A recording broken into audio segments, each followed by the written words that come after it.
Learn to put that work on the scale before the money got made. Niggas think cause they go to jail that it's something to praise. Can't even say if niggas kept it solid.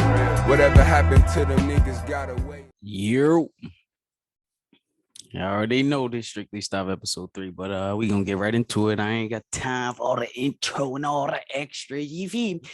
But I just want to talk about that game last night. Obviously, the Sixers lost to the Bucs, man. And I'm gonna be honest with you, man. Like watching that game, man, and even watching the replay of the game, like it it kind of pissed me off. Like, but at the same time, like I have to be patient and I had to sit back and was like, yo, stop, be patient, relax, let it work out. You know what I'm saying? Because at the end of the day, everything's been going better than I thought it would. Joel Embiid throughout the entire season, even with it without James Harden, has been carrying this team. So at the end of the day, if he has an off night or if he has a night where everything doesn't look that good or he laboring an injury, which obviously he's been laboring his back injury, which I think that happened. It happened. I don't know when it happened, but the last couple games, I say like the last 3-4 games, like he really been like favoring that back. But at the end of the day, that game last night, it was it was a lot of things in that because at the end of the day, James Harden gave us what we needed. Like I said last episode, I mean, the other day, I need him to be aggressive. I need him to score. I mean, I need you to be a playmaker too. But at the end of the day, what the Sixers need is somebody that's going to score that rock. So I love what I got from him. I can't really complain at the end of the day. If I sat there and said what I said last episode, I gotta be happy with what I got from James Harden. But just those last couple possessions, and just the fact that we have one of the easiest schedules, like as far as in the NBA to the in the season, like it just like we know this was a big game, and I just feel like we didn't do what we were supposed to do. Like yes, I know what they're gonna say. Oh, we only lost by 2, but at the end of the day, bro, we supposed to win this game at times in the third quarter, fourth quarter, we were up by double digits. So just finish the game. And I feel like a big problem with the Sixers, which has been for years, and if you a Sixers fan, you know this, like it's like we always have trouble closing games. It's like, geez, like the entire game, the first 3 quarters, we look amazing. I mean, even sometimes in the fourth quarter, we look amazing. And it's just like, but when it's like crunch time and it's time to actually get those buckets that you need and those buckets that superstars need to, make, it just seems like every time, like we just come short. Like we fall short every time. And it's just like, I'm not gonna lie to you. It gets frustrating to a point. I can't sit here and even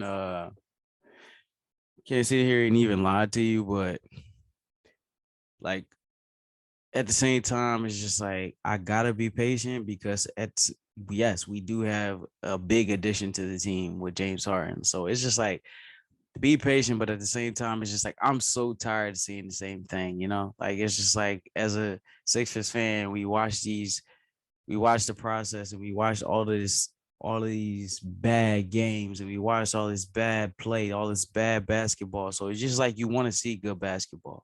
So as a Sixers fan, sometimes it gets frustrating, especially when you feel like the coaching is bad, or not even just say that Doc Rivers is bad, but just like you feel like, why are we always the ones? Like, are we cursed or something? Like, who knows?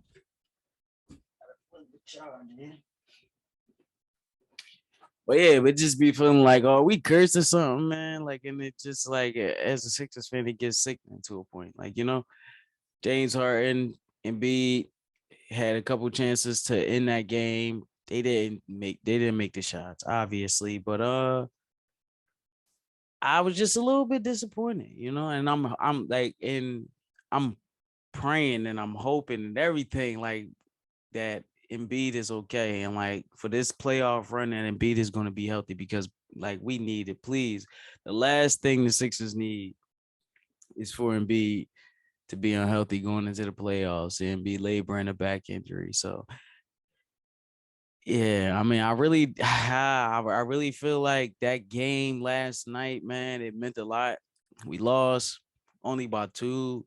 And then the night before, a couple nights before, or whatever the case may be, we lost to the Suns, and it was just like those two games to me was like a real good gauge. We were up in the Phoenix game, we were up in the Bucks game, so I know we can compete with these teams, but at the end of the day, when the playoffs come, is the bench, is James Harden, is Embiid gonna be hurt? Like it's just like it's so many factors that I'm worrying about right now. But I will say that I'm not gonna over exaggerate or just get be too dramatic about these losses or these wins, especially in a regular season. So, I'm sometimes you like take it with a grain of salt, but it's hard when it's just it's the end of the season, it's those last couple games where it's a playoff atmosphere and the team needs this win, and we come up short. It's like as a fan, sometimes you get, a little bit frustrated, but maybe we'll figure this thing out. Maybe the bench will finally show up. Shake,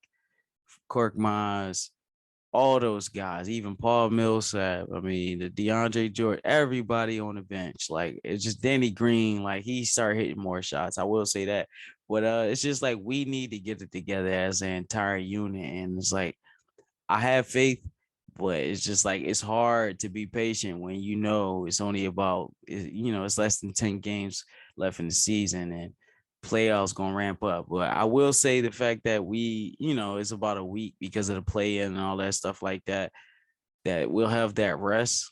But it's I know we're not gonna drop down into the play in, obviously, but it's just like, is the rest going to be good? Is the rest going to be bad?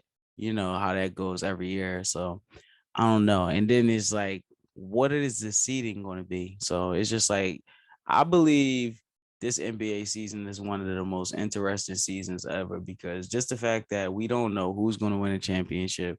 It's really no favor. You can say there's favorites. I mean, the Suns. It's just it's a bunch of teams. You can the Bucks, you can say, or the Nets, or even the Sixers. Like it's a bunch of teams that this year that you can say, even all the awards, the MVP, the most improved player, the sixth man of the year. It's like I really think we're like moving into a whole nother stage into the NBA, like a whole nother like generation, because it's just like it's crazy. Like everything is gonna be real, real, real interesting this year. Like, and I can't wait for the playoffs. I hope my man Bron make it, obviously, because they lost last night. Obviously, he wasn't playing.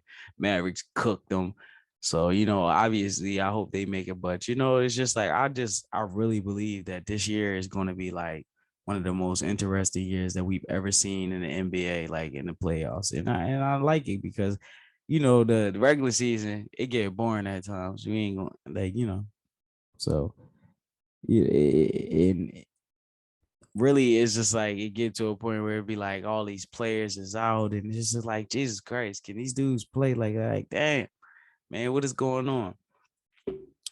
But I also wanted to touch on the fact that I mean, obviously today, I mean, if you in breaking news was the fact that Bruce Arians he retired, and I was hearing reports, and I don't know how true this is, but I'm hearing reports that Bruce Arians and Tom Brady didn't have the best relationship, and sometimes during the game it'll be a lot of times during the games Tom Brady will change the play call, or Brian Leftwich and those guys, or whatever the case may be. They it was just a rift between Bruce Arians. I mean, we've seen some weird stuff with him smacking this, I believe, the safety, the DB in the back of the helmet and all of that. And it's just weird activity where we hearing certain things about Bruce Arians, which I never really heard, but maybe that old school mentality, and Tom Brady being in there, trying to win those Super Bowls, it made a big difference. So I mean, at the end of the day, he retired, and supposedly he's going to a front office position, and then, they promoted Todd Bowles. So obviously I'm excited and I love that for Todd Bowles. He got a 5-year deal.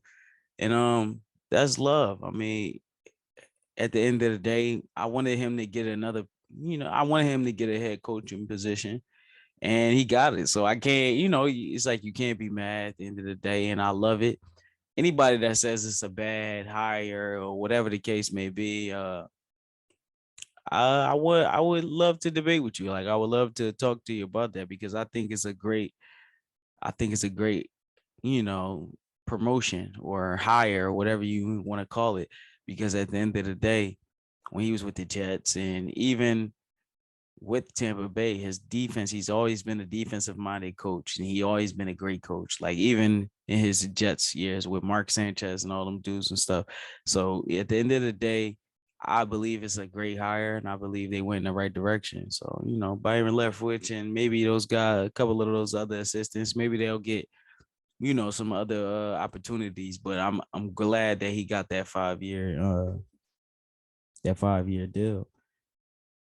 Because you need representation at the end of the day.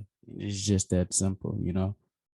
But I'm sitting over here right now watching this Golden State and Phoenix game right now. And the Golden State is up 68 to 61. And what I want to say is I've said earlier in the podcast a couple episodes ago that I think that the Suns could possibly win the championship.